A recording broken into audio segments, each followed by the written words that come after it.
Selamat pagi, Pak. Di sini kami dari kelompok 22 ingin menjelaskan Pancasila sebagai ideologi nasional. Kami yang beranggotakan dari kakak TRPL 22. Yang pertama Kak Rolina Sianipar dengan NIM 114222057, Kak Yesi Karisa Sipahutar dengan NIM 114222058, Kak Indah Silitonga dengan NIM 1142260, dan Kak Emalia Telambanua dengan NIM 114226061, dan kami dari TRPL 23, saya sendiri sama Leonardo Nainggolan dengan NIM 11422423001, Rizky Hamid Nigosi Payung dengan NIM 114230002, Samuel Rizky Sinambela dengan NIM 114230003, Marcelino Tambunan dengan NIM 114230004, Yonatan Rizky Pertugi Silitonga dengan NIM 114230005, Samuel Alex Bonaparte Sirait dengan NIM 114230006, Jonathan Rafael Sinaga dengan NIM 114230007, Ferdianti Mariani Panjaitan dengan NIM 114230008, Odelia Josephine Simanjuntak dengan NIM 114230009, Agatha CS Yahaan dengan NIM 114230010, dan Ruth Happy Evelyn Sinambela dengan NIM 114230011.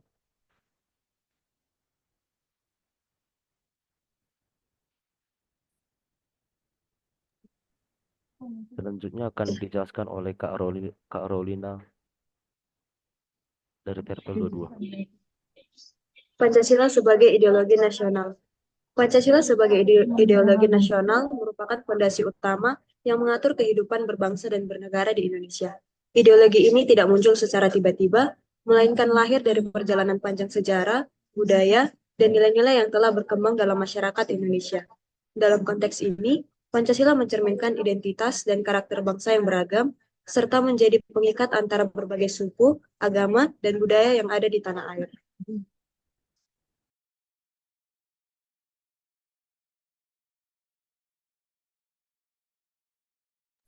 Yang selanjutnya adalah Pancasila terdiri dari 5 sila yang masing-masing memiliki makna dan peran penting dalam kehidupan bernegara. Yang pertama yaitu ketuhanan yang Maha Esa. Sila ini menegaskan pentingnya kepercayaan kepada Tuhan yang Maha Esa. Ini bukan hanya mengakui keberadaan Tuhan, tetapi juga mendorong kita untuk hidup dalam kerukunan antar umat beragama. Dalam masyarakat yang plural seperti Indonesia, sila ini menjadi dasar untuk saling menghormati dan memahami perbedaan keyakinan. Yang kedua yaitu kemanusiaan yang adil dan beradab. Sila ini mengajak kita untuk memperlakukan sesama manusia dengan adil dan bermartabat. Ini berarti bahwa setiap individu tanpa memandang latar belakang harus mendapatkan hak dan perlakuan yang sama. Dengan prinsip ini, kita diajarkan untuk menghindari diskriminasi dan memperjuangkan keadilan sosial. Yang ketiga yaitu persatuan Indonesia, yang di mana sila ini menekankan pentingnya persatuan di tengah keberagaman. Meskipun kita berasal dari berbagai suku, bahasa, dan budaya, kita harus bersatu sebagai satu bangsa. Persatuan ini menjadi kunci untuk mencapai tujuan bersama dan mengatasi perbedaan yang ada. Kerakyatan yang dipimpin oleh hikmat kebijaksanaan dalam permusyawaratan perwakilan. Dalam sila ini ditekankan bahwa keputusan harus diambil dengan melibatkan suara rakyat. Proses musyawarah dan perwakilan menjadi penting agar setiap orang merasa didengar dan terlibat dalam pengambilan keputusan yang mempengaruhi hidup mereka. Keadilan sosial. Ya. Sila terakhir ini menegaskan bahwa setiap warga negara berhak mendapatkan keadilan dalam berbagai aspek kehidupan, termasuk ekonomi, pendidikan, dan kesempatan kerja.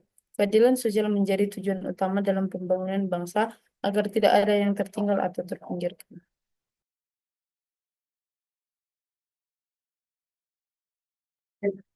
Selanjutnya, sebagai ideologi nasional, Pancasila memiliki beberapa fungsi penting. Yang pertama, dasar negara.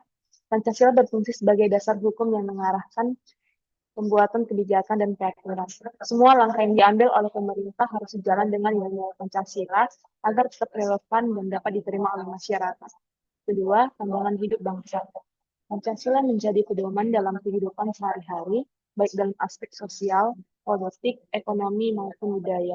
Nilai-nilai Pancasila diharapkan dapat membimbing perilaku dan sikap masyarakat dalam berinteraksi satu sama lain. Yang ketiga, pemersatu bangsa. Dengan Pancasila, keberagaman suku, agama, dan budaya di Indonesia dapat diwadahi. Pancasila mengajarkan kita untuk saling menghormati dan bekerja sama meskipun kita memiliki perbedaan. Keempat, identitas nasional. Pancasila membentuk karakter dan jati diri bangsa Indonesia di mata dunia.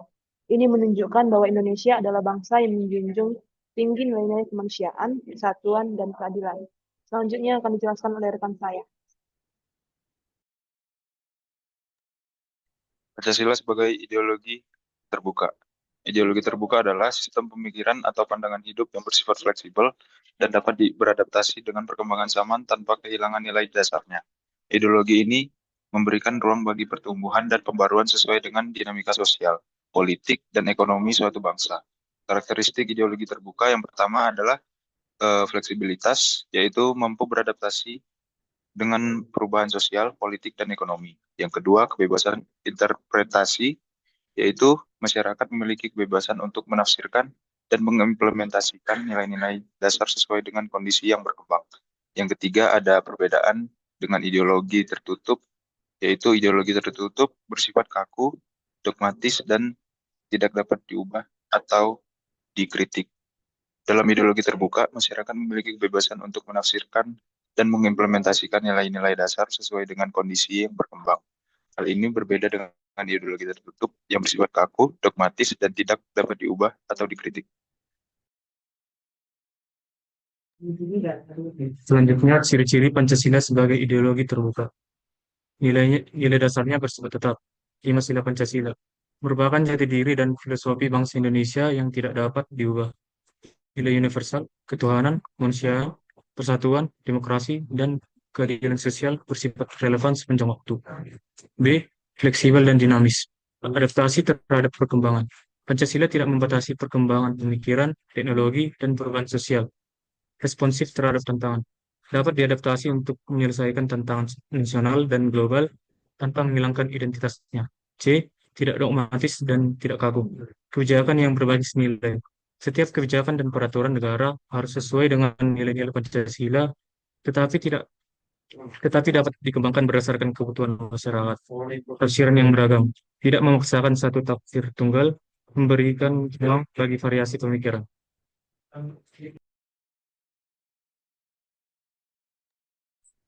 D. Bersifat inklusif dan menerima keberagaman. Pluralitas menghargai keberagaman budaya, agama, dan adat istiadat yang ada di Indonesia.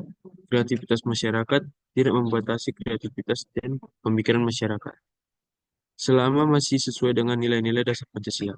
Dan yang selanjutnya, E. Mendukung demokrasi dan partisipasi masyarakat. Kebebasan berpendapat, memberikan ruang bagi kebebasan berpendapat dan musyawarah. Partisipasi aktif, setiap warga negara memiliki hak untuk terlibat dalam penyusunan kebijakan yang berbasis Pancasila. Implementasi Pancasila sebagai ideologi terbuka. A. Bidang politik. Pancasila mendukung sistem demokrasi yang berdasarkan musyawarah dan perwakilan masyarakat bebas menyampaikan pendapat dan kritik terhadap pemerintah. Selanjutnya kita masuk pada bidang ekonomi. Pancasila mendorong ekonomi yang berbasis gotong royong dan kesejahteraan sosial. Sistem ini tidak hanya berorientasi pada ekonomi, tapi juga memperhatikan keadilan sosial masyarakat Indonesia. Selanjutnya, sosial dan Pancasila mendorong sikap toleransi, harmoni dalam masyarakat yang majemuk. Nilai Pancasila membantu masyarakat dalam mengatasi konflik sosial, juga menjaga persatuan. Adakan kegiatan yang merayakan peradaban budaya, seperti festival budaya. Selanjutnya, bidang hukum. Undang-undang dan peraturan yang dibuat harus sesuai dengan prinsip Pancasila. Hak dan kewajiban warga negara dijamin berdasarkan keadilan juga kemanusiaan. Hukum ditegakkan tanpa diskriminasi, juga menjamin perlindungan bagi seluruh warga negara.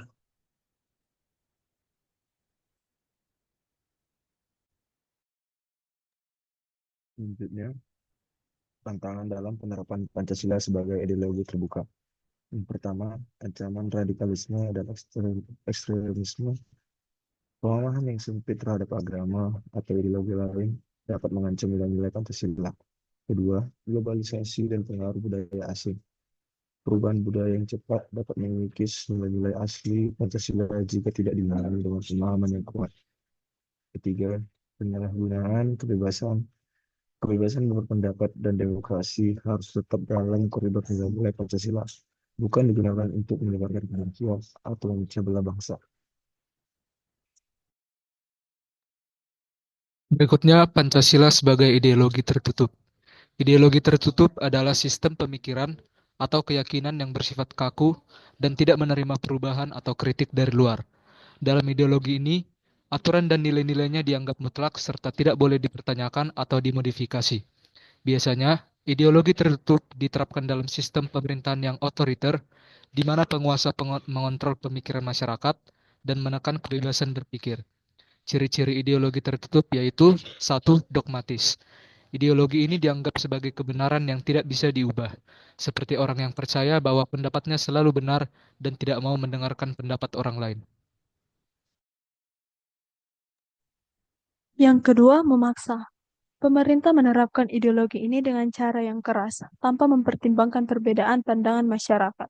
3. Tidak toleran terhadap perbedaan. Mereka tidak mau menerima pendapat atau ide lain yang berbeda, seperti teman yang hanya mau bergaul dengan orang yang sependapat dan menolak untuk berteman dengan yang berbeda. Ketiga, mengutamakan kepentingan kelompok penguasa. Ideologi ini sering digunakan oleh sekelompok orang yang berkuasa untuk menjaga kekuasaan mereka. Misalnya, seperti ketika sekelompok orang kaya mengutamakan kekuasaan mereka untuk menguntungkan diri sendiri, bukan untuk masyarakat. Yang terakhir, tidak berdasarkan keinginan rakyat. Ideologi ini ditetapkan tanpa melibatkan masyarakat, seolah-olah ada keputusan yang diambil oleh orang-orang di atas, sementara orang biasa tidak diajak bicara sama sekali. Berikutnya adalah ciri-ciri Pancasila jika menganut ideologi tertutup. Yang pertama, nilai Pancasila dipaksakan secara mutlak. Dalam penerapan ideologi tertutup, nilai-nilai Pancasila dipaksakan secara mutlak tanpa memberikan ruang bagi pemikiran atau interpretasi baru. Yang kedua, tidak ada fleksibilitas dalam penerapannya. Penerapan Pancasila yang bersifat tertutup ditandai dengan kekakuan dalam cara Pancasila diterapkan, di mana perubahan sosial, politik, dan ekonomi tidak mempengaruhi penerapannya. Yang ketiga, menolak keberagaman tafsir. Ideologi tertutup menolak keberagaman tafsir terhadap Pancasila, di mana hanya ada satu cara pandang yang diperbolehkan dalam memahami nilai-nilai tersebut. Yang keempat, mengontrol kehidupan masyarakat secara ketat. Penerapan Pancasila sebagai ideologi tertutup juga ditandai dengan pengendalian ketat terhadap kehidupan masyarakat. Setiap kebijakan negara didasarkan pada pemaksaan nilai-nilai Pancasila tanpa memperhatikan kebebasan individu.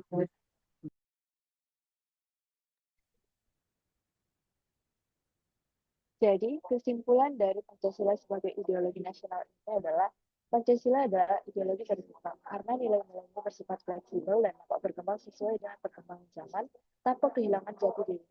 Pancasila ini memungkinkan diskusi, kritik, dan penyesuaian dalam penerapannya agar tetap relevan bagi masyarakat Indonesia.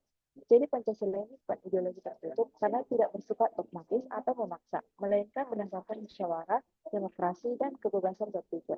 Nilai-nilai Pancasila juga tidak digunakan untuk kepentingan kelompok tertentu, melainkan untuk seluruh rakyat Indonesia. Jadi kesimpulannya adalah Pancasila ini sebagai ideologi terbuka yang memungkinkan bangsa Indonesia untuk beradaptasi dengan perubahan zaman tanpa kehilangan nilai-nilai dasarnya yang telah menjadi pedoman kehidupan berbangsa dan bernegara.